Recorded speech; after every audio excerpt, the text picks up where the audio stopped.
Friends, thank you for being here today. 9 judges, 0 dissents, and 1 ex-president with nowhere left to run. The Supreme Court of the United States just rejected the emergency appeal from Donald Trump, and they did it unanimously. That includes the 3 judges that he personally appointed to the bench. Less than 1 hour after that ruling, George Will, the conservative columnist and winner of the Pulitzer Prize, who has shaped Republican thought for 50 years, went on national television and said something that should stop all Americans in their tracks. He called Trump's legal strategy completely and irreversibly collapsed. I have seen legal setbacks, I have seen political defeats, but I have never seen a moment like this one. Today, I'm going to explain exactly what happened, why it happened, what George Will's reaction tells us about the fracturing of American conservatism, and what this means for the election of 2024. Because this is no longer just about the legal problems of one man, it is about whether the Constitution still functions. Let us get into the details. Let me set the stage clearly because there is a lot of noise out there and I want you to understand precisely what occurred. Late last week, Trump's legal team filed an emergency request before the Supreme Court. They asked the judges to pause all proceedings in his federal election interference case, while they considered a much larger question, presidential immunity. Here is the argument they presented. In simple terms, Trump's lawyers claimed that an ex-president cannot be criminally prosecuted for actions taken while he was in office. Any action, ever. If you think about what that would mean in practice, it is extraordinary. It would essentially place presidents completely above criminal law. You commit a crime on Monday. As long as you were president when you did it, you are untouchable forever. Now, Trump's team had a strategic reason for this appeal, beyond the legal argument itself. According to multiple legal analysts, this was his last realistic chance to delay the trial until after November. If only he could push the court date past the election, he could regain the White House. And if he is president again, these federal prosecutions effectively disappear. So this was not just about legal principles, it was about survival. The Supreme Court's response arrived faster than almost anyone expected. According to reporting from Politico on January 7th, the court rejected Trump's request without a single noted dissent. Let me be clear about what that means. Not one of the 9 judges thought his emergency request had enough merit to even justify further consideration. Clarence Thomas, who has been criticized for potential conflicts of interest given his wife's involvement in post-election activities, said no. Neil Gorsuch, Trump's first pick for the Supreme Court, said no. Brett Kavanaugh, whose confirmation Trump defended through intense controversy, said no. Amy Coney Barrett rushed onto the court just days before the election of 2020, said no. All of them. Every single one of them. And it was not just a procedural rejection. According to reporting from CBS News, the court's order included specific language that went to the heart of Trump's legal argument. The unsigned order stated that the request failed to show that the petitioner is likely to succeed on the merits of his immunity claims. Let me translate that from legal language into plain English. The judges are telling Trump that his central argument, that presidents cannot be prosecuted, is not going to work. They are signaling that even if this returns to them in a full appeal later, he is going to lose. Legal analyst Jeffrey Toobin, appearing on CNN shortly after the ruling, called it the most definitive rejection of claims of presidential immunity in American history. That is where we are. That is what just happened. Now I need to explain why George Will's reaction matters so much. Because if you are under 40 years old, you might not fully appreciate the weight this man carries in conservative circles. George Will has been the intellectual conscience of American conservatism since before Ronald Reagan took office. He won the Pulitzer Prize for commentary in 1977. He was a founding panelist on This Week from ABC and shaped political discourse for generations. He wrote speeches for Republican presidents. He advised countless conservative politicians on everything from policy to philosophy. This is not some liberal commentator celebrating from the sidelines. This is not a Democrat looking for political advantage.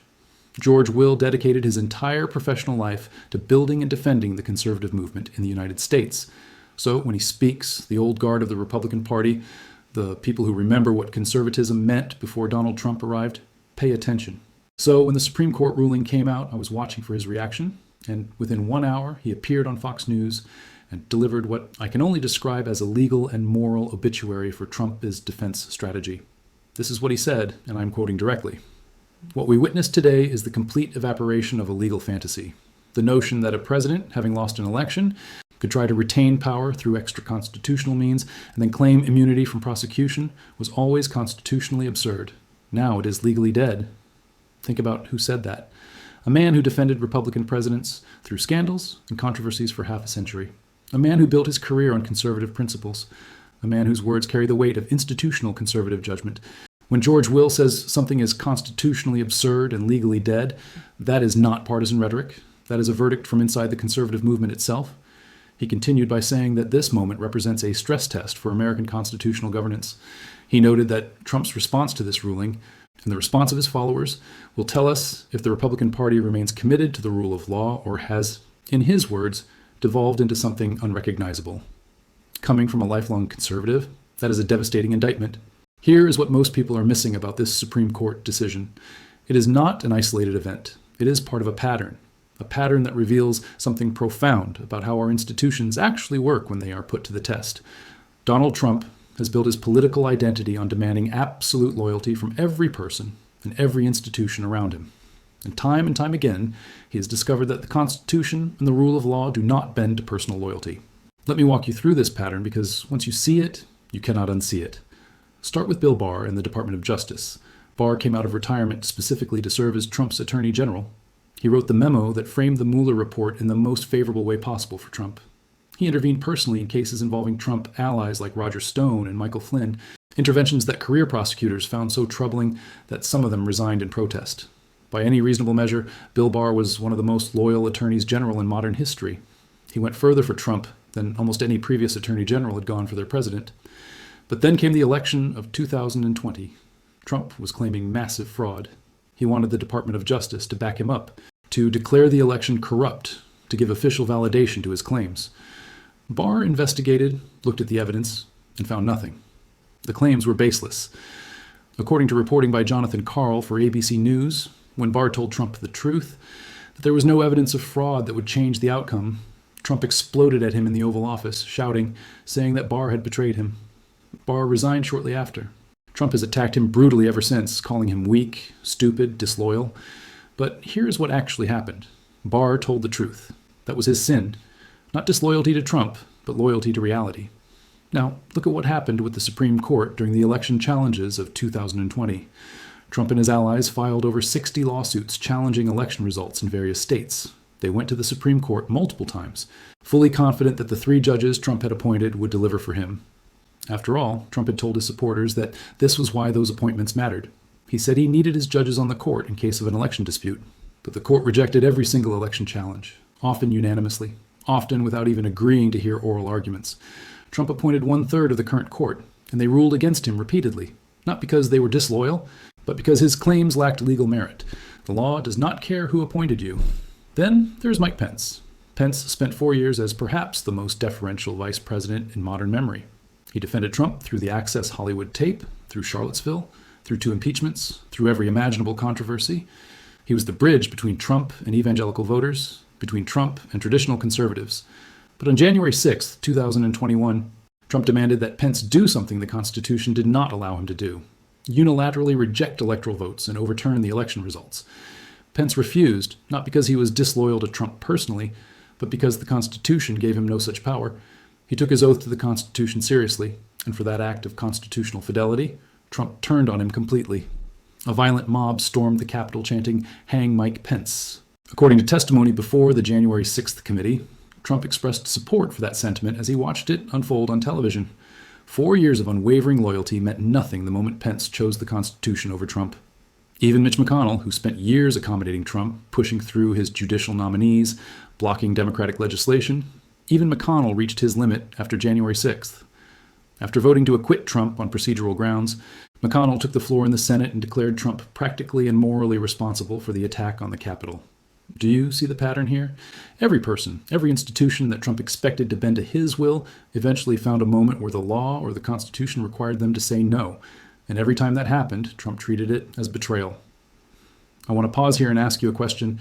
When you look at these examples, Barr, the judges, Pence, do you see betrayal or do you see constitutional duty? Let me know your thoughts in the comments below, because how we define that difference defines our politics right now. This Supreme Court decision is just the latest chapter in that pattern. 3 judges Trump put on the bench, looked at his legal argument, and found it without merit. They did not betray him. They did their job. Let me explain why Trump's legal team is now in an impossible position, and why this goes beyond losing just 1 appeal. Trump's entire legal strategy in the federal election case was built around delay. According to analysis from the Washington Post on January 6th, his team privately expressed confidence that they could push the trial past November through a combination of appeals and procedural maneuvers. The plan was simple: File motion after motion, appeal after appeal, drag everything out, and hope the calendar ran out before the jury met. According to legal analysis from MSNBC, Trump's lawyers filed more pretrial motions in this case than in any federal criminal prosecution in recent memory. They challenged everything: the venue, the judge, the constitutionality of the prosecution itself. At first, it seemed to be working. Every appeal takes time. Every motion requires a response. The clock kept ticking. But then, something happened that Trump's team did not anticipate. The court started moving fast, really fast. Judge Tanya Chutkan denied motion after motion, often with blunt language, criticizing the defense arguments as lacking merit. When Trump's team appealed her immunity ruling to the D.C. Circuit, the court not only rejected his claims, but they also issued a sweeping 57-page opinion that systematically demolished his legal reasoning. The Court of Appeals wrote that the president is not above the law and that accepting Trump as argument would grant presidents a get-out-of-jail-free card for life. Still, Trump's lawyers had one more card to play: the Supreme Court. Surely, they thought, the justices would want to take their time with this historic question. They would hold oral arguments, write long opinions. The process would take months, pushing the trial well past November. That calculation just proved catastrophically wrong. The court said no immediately, unanimously. What does this mean practically? On January 8th, Judge Chutkan issued a new order setting a trial schedule. She wrote that the defendant has exhausted his appeals regarding the immunity question and that there is no legal basis for further delay. Her language was remarkably direct. She wrote that the defendant's repeated attempts to postpone these proceedings harm the public interest in the timely resolution of criminal charges and the integrity of the judicial process. That is as direct a rebuke as you will see from a federal judge. Here is the impossible dilemma that Trump's legal team now faces. On one hand, they need to maintain the support of Trump's political base. According to a YouGov poll from January, 71% of Republican primary voters believe Trump is being unfairly targeted by politically motivated prosecutors. Any lawyer who publicly acknowledges the weakness of Trump's legal position risks being fired and attacked. On the other hand, they have to actually defend Trump in court, where judges are unimpressed by political rhetoric. They need real legal arguments, and their strongest argument, presidential immunity, has just been demolished at every level of the federal judiciary. An effective legal defense at this point would probably require Trump to do things he seems psychologically incapable of doing: acknowledge wrongdoing, express remorse, perhaps cooperate with prosecutors. But Trump's entire brand is built on never admitting fault, never backing down, never showing weakness. He still cannot accept that he lost the election of 2020, let alone that his attempts to overturn it were criminal. Andrew McCarthy, a former federal prosecutor and contributing editor at National Review, a conservative voice that has often been sympathetic to Trump's positions, went on Fox News and said that Trump's legal team is now in a position where their best arguments have been rejected at every level of the federal judiciary, and they have nowhere to go but to trial.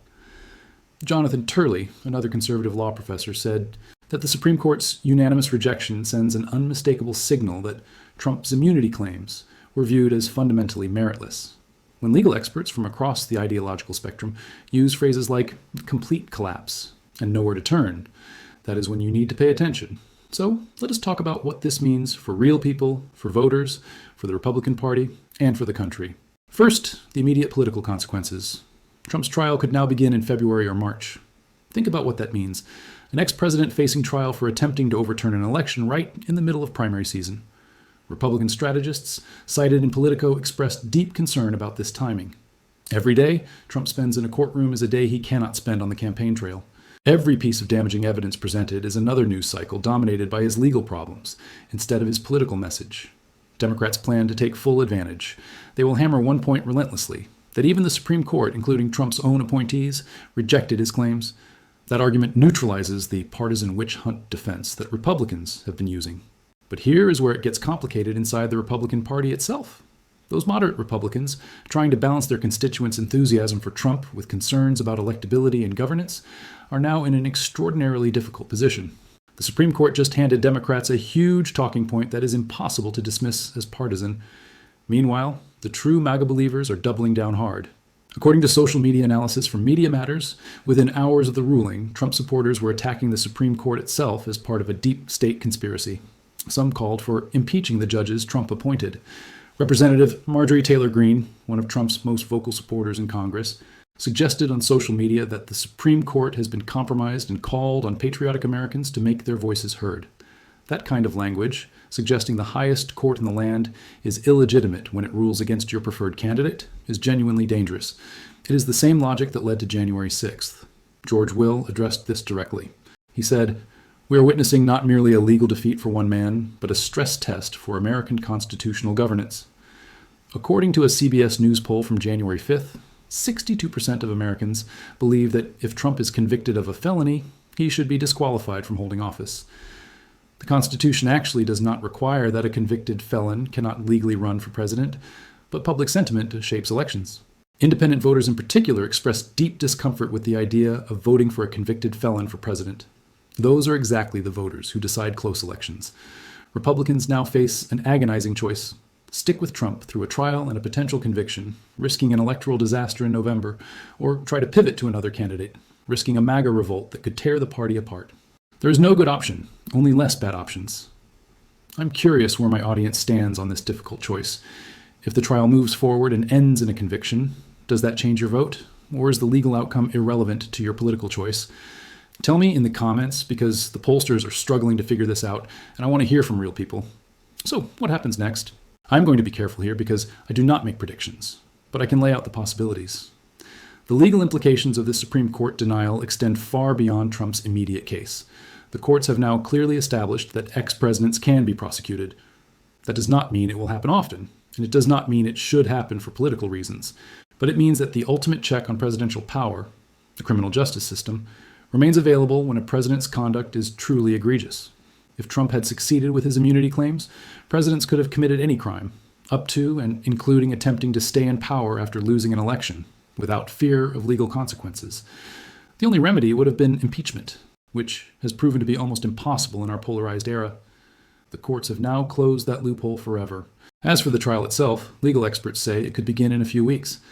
Evidence will go to a jury, and for the first time in American history, an ex-president will face 12 citizens who will decide if his actions after the election of 2020 were criminal.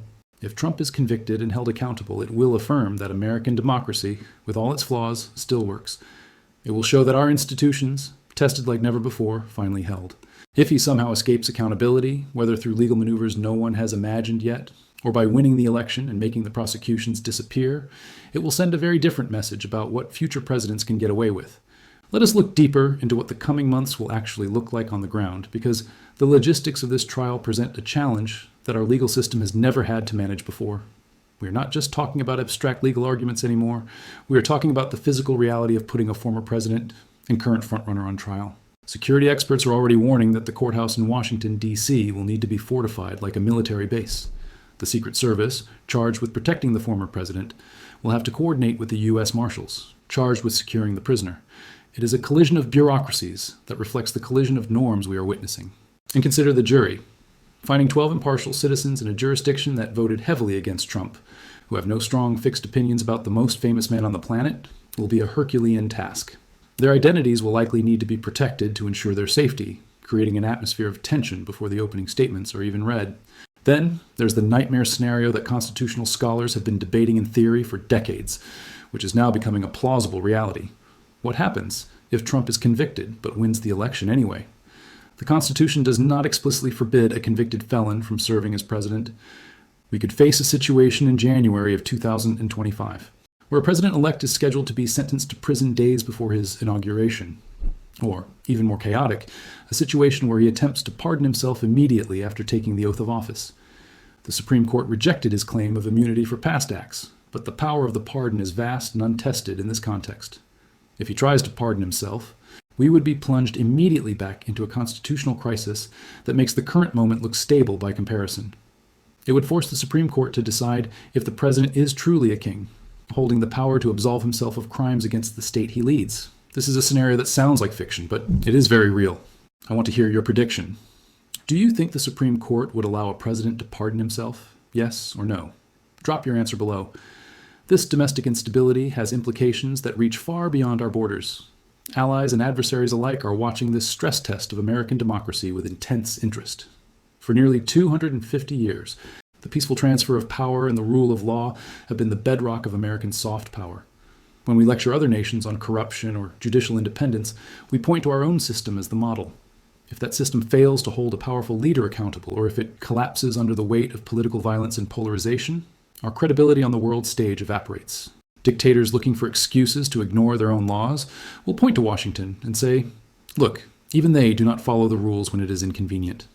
The outcome of this trial is not just about the future of one political party. It is about the future of the democratic idea itself in the 21st century.